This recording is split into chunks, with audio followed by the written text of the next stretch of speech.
The anime started with Usato. He is a pathetic loser high schooler with nothing going on in his life. Bad grades, no friends, no girls, just like you. In short, he's the nice guy who helps some birds on a usual day. Yet, he wishes he was in a fantasy world to cure his boredom of being an ordinary loser, but one day someone steals his umbrella and he decides to wait for the rain to pass because princesses cannot get wet. However, despite the waiting, the rain never stops. Suddenly, he hears the student council president Susan and asking him what's going on. She asks if he doesn't have an umbrella, and despite being nervous around her, he confirms. She tells him the school is about to close, and Usato takes it as a clue to get his ugly face out of her sight. He decides to leave, but the beautiful and perfect president stops him by telling him she won't let him get wet. Suddenly, Vice President Kazuki appears, the typical perfect dude, and claims that he will let Usato have his spare. Susan asks if they're friends, but Kazuki replies they're classmates. Usato is confused because they never spoke before, but realizes that he's the typical disgusting nice guy. Usato thanks him for the umbrella, and Kazuki asks what they should call him. Susan steps in the middle of them, telling him she will also call him Usato. Our pathetic loser blushes, thinking she's trying to flirt with him. They ask if he wants to walk home with them, to which he also cannot believe he gets the chance to walk with the cool kids. He accepts the deal, and as they walk, Usato explains that Kazuki only talks to girls and stuff. Kazuki's answer is that he simply answers the girls' questions. Susan teases Kazuki's popularity, and Usato tries to give his best shot. He mentions how Susan is pretty much a goddess. Yes, he barely leaves his mom's basement. Susan calls herself an average student, but Kazuki also decides to join the Dumb and Dumber party, mentioning how perfect she is. She's the best student, great at sports, kind, and also pretty. Usato then decides to give his shot and asks if they're a couple. The two get confused but explain those are just rumors because they spend tons of time together in the student council. She still feels impressed that Usato is the only person who had a pair to ask it.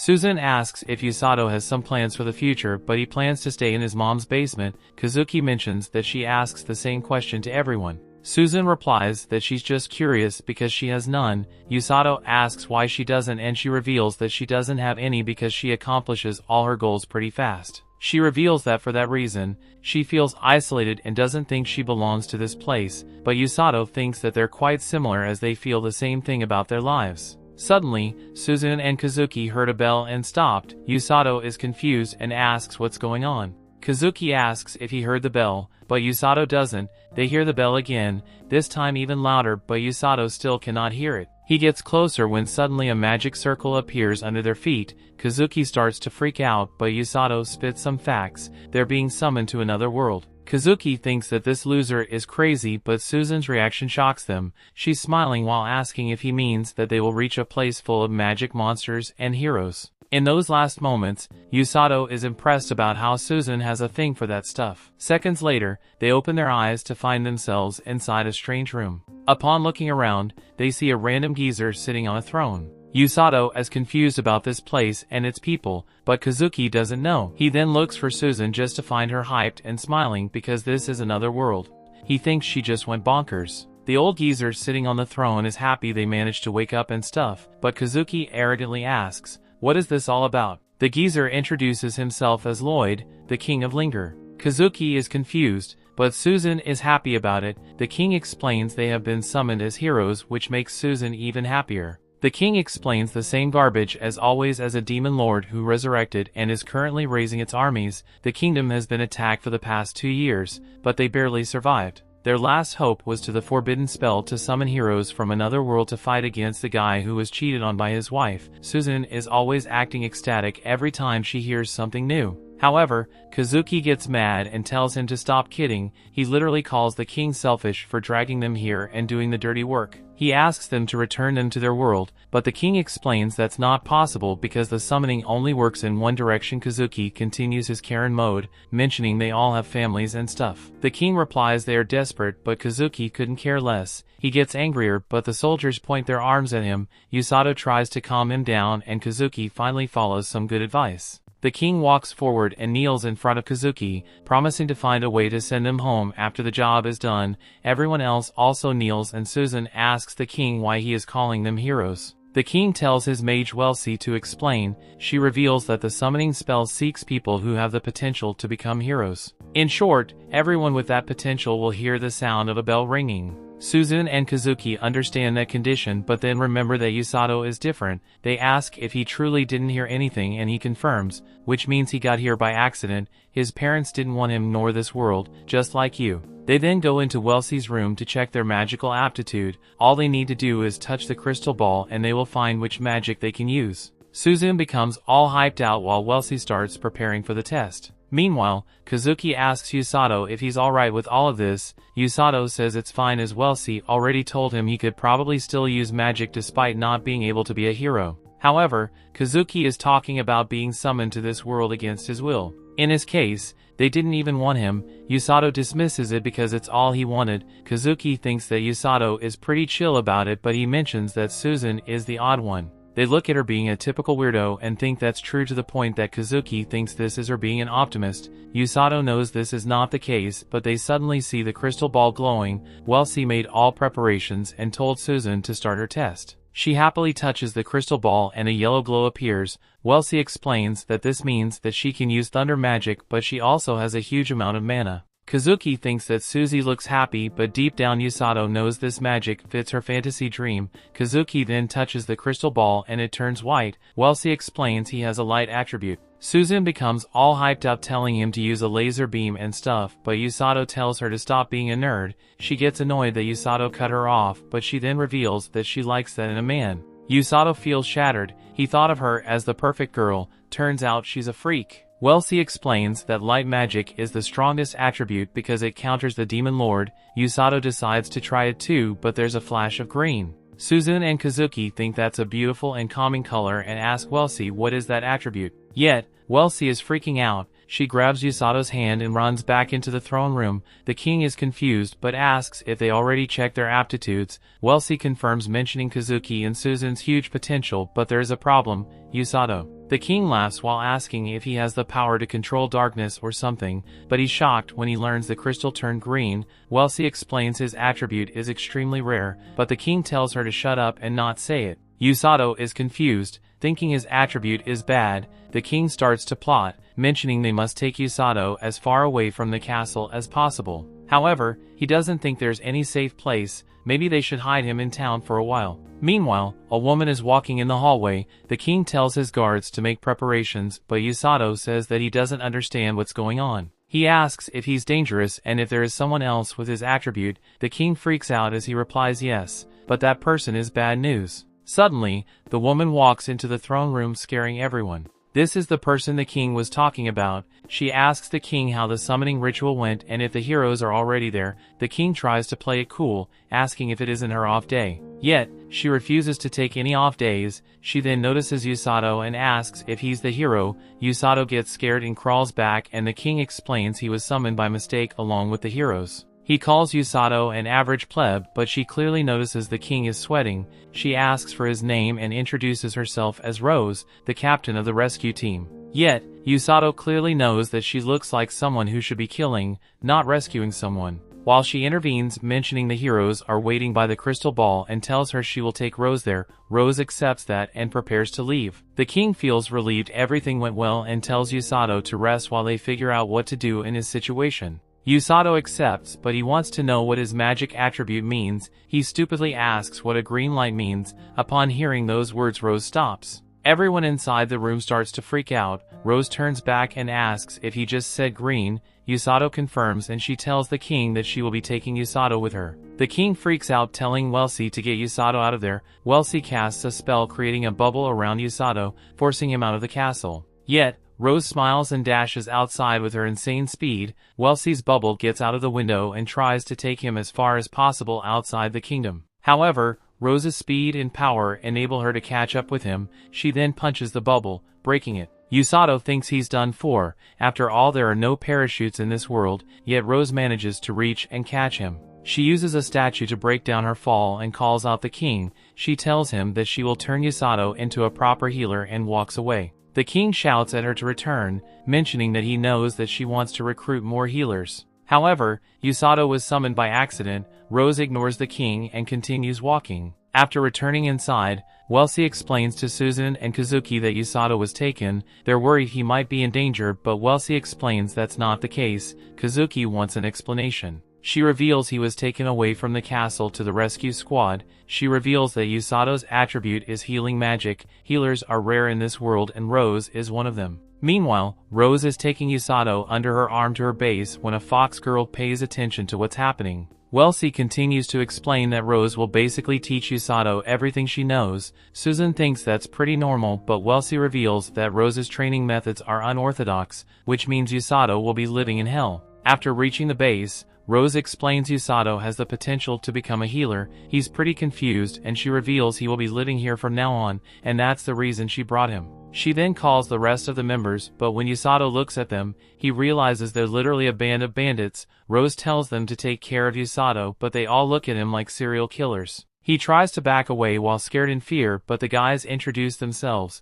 which looks more like a robbery. Yet, Rose kicks Ton away because Usato is crying in fear. They complain, mentioning they were introducing themselves in a nice way. Rose then explains they all belong to the squad but are not healers. In fact, her rescue squad has only 2 more healers, but they're stationed somewhere else, which is why she will personally teach him about healing magic. Usato freaks out. His instincts are telling him to scream and run, but he can't move. He tries to ask for another instructor, but she ignores him while saying the training starts tomorrow. She orders Tong to show Usato the place and leaves. The bandit gang smiles at him and tells him how miserable his life will become because Rose will be teaching him. In short, he will be living in hell. During the night, Usato is initially worried about everything, but he then realizes there is no point in worrying and falls asleep.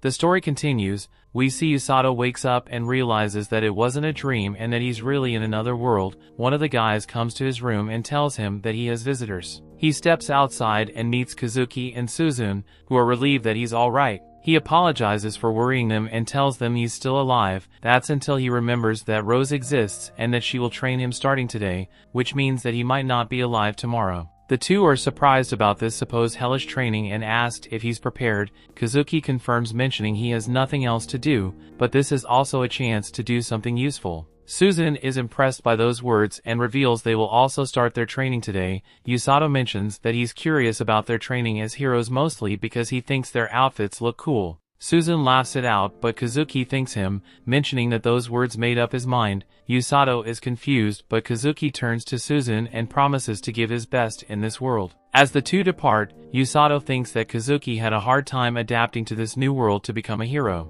However, Suzune is the one chilling as this is all she wanted. With that in mind, Usato promises himself that he will be able to help them someday. Rose suddenly steps outside and asks if the heroes are gone. Usato gets scared to return to reality and doesn't reply. She asks if they had a nice long chat and Usato turns robot slave mode, thanking her for her concern. Rose then explains he's not in prison and he can meet his friends when he wants, as long as he is in training. Usato thanks her and she gives him a diary. She explains that he should write down his training program experiences or whatever he wants with that. She warns they will be start training after breakfast. His first day of training was the opposite of hell. In short, his first task was to concentrate and relax. He feels something on his chest and Rose explains that's magic and she will teach him how to project it out of his body. Usato is confused, but she simply tells him to focus on feeling magic first. After finishing that training, Rose orders him to read a book. Usato is confused because he cannot read the language in this world, but upon opening it, he realizes that he can read and understand.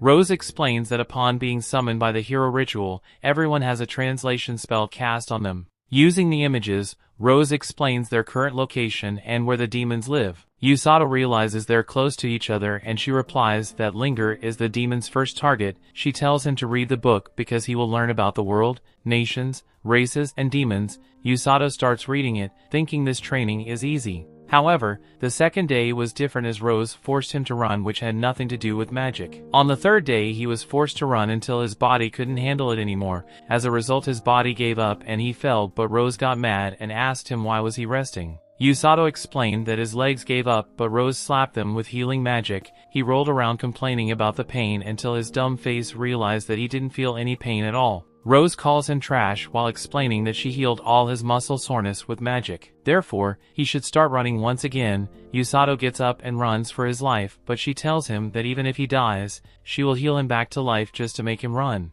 Usato thinks she's out of her mind, but he has a way to vent his frustration writing in his diary. On the fourth day, Usato started to train with the other squad members. However, the bandits were insulting him as they overlapped him. Rose also joined them because military training doesn't exist without insults. This only makes Usato plan his revenge by venting on his diary. He continued to run during the 5th and 6th days, but Rose still thought he was slow and insulted him. He ends up hugging the floor and again decides to vent on his diary. However, while trying to get up he notices that his hand is glowing. He's confused that it looks like healing magic but doesn't understand why it's activating. The 7th day is a bit different. He runs until exhaustion and then becomes Rose's kicking bag. Rose then approaches him and tells him the more he hates her, the harsher she will become. Usato was shocked as he realized that she read his diary. She looks like a psycho, but there's no way she knows how to read Japanese. She then picks him up and throws him into the air, ordering him to start running. Usato tears down midair and promises that from now on he will call her the muscle-headed demon gorilla in his diary.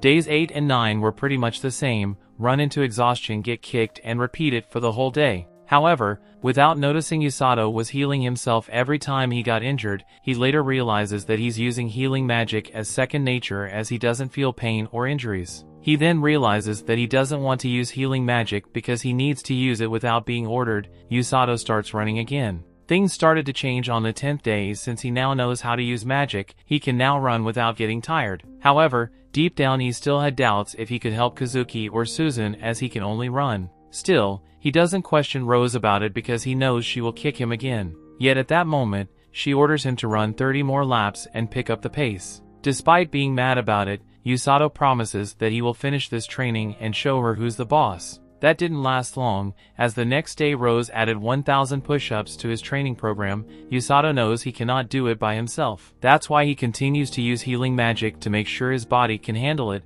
Rose then asks if he knows why she's forcing him to train his body. Usato almost stops to answer, but she explains it's because he needs to run from the enemy on the battlefield. Usato is confused, but she also reveals that he needs to save his fallen comrades. Therefore, the faster he runs, the faster he will be able to save them. Usato is surprised by those words, but she orders him to continue doing push-ups. He continues the training but is surprised that Rose didn't yell at him today. He thinks he should be happy about it, but in reality he's scared. On the 12th day, Usato ran during the whole morning and spent his afternoon doing more push-ups. Rose didn't yell at him again, but he noticed that his body felt a bit lighter. Yet, Rose also noticed something was going on and added some weights while he ran the next day. He continued to train that way until he noticed that on the 14th day his lunch went missing. He asks the guys about it, but Tong simply replies it was delicious. Usato gets mad and throws a cup of water at him, followed by a punch. Tong dodges it as he explains that internal fights are banned from the squad. In the end, Tong runs away laughing while Usato chases him without any effort despite carrying some weights. Yet, he realizes that he's probably being brainwashed because he doesn't complain as much. On the 21st day, Kazuki and Susan visit him alongside the princess and a knight. Upon arriving there, they get shocked to see Usato doing push-ups with Rose sitting on a huge rock on top of him. She complains that he's too slow and motivates him to not quit. Usato refuses to quit and continues the exercise. Rose asks if he just replied to her, but our boy grows a pair and says that this is too easy because she's light. Rose mocks him and jumps down to place another rock on top of the other. Despite the initial shock of regret, Usato continues to push forward using his magic to heal himself. Rose even admires his determination, saying that he's becoming her type of guy, and that at this rate she might take him with her way sooner than she thought. The other two cannot believe Usato is going through this, but Susan quickly starts trolling after checking his muscles. However, the knight gets angry and grabs Rose's collar and asking what she is doing. He claims that she's trying to destroy Usato, but Rose simply replies that he should release her.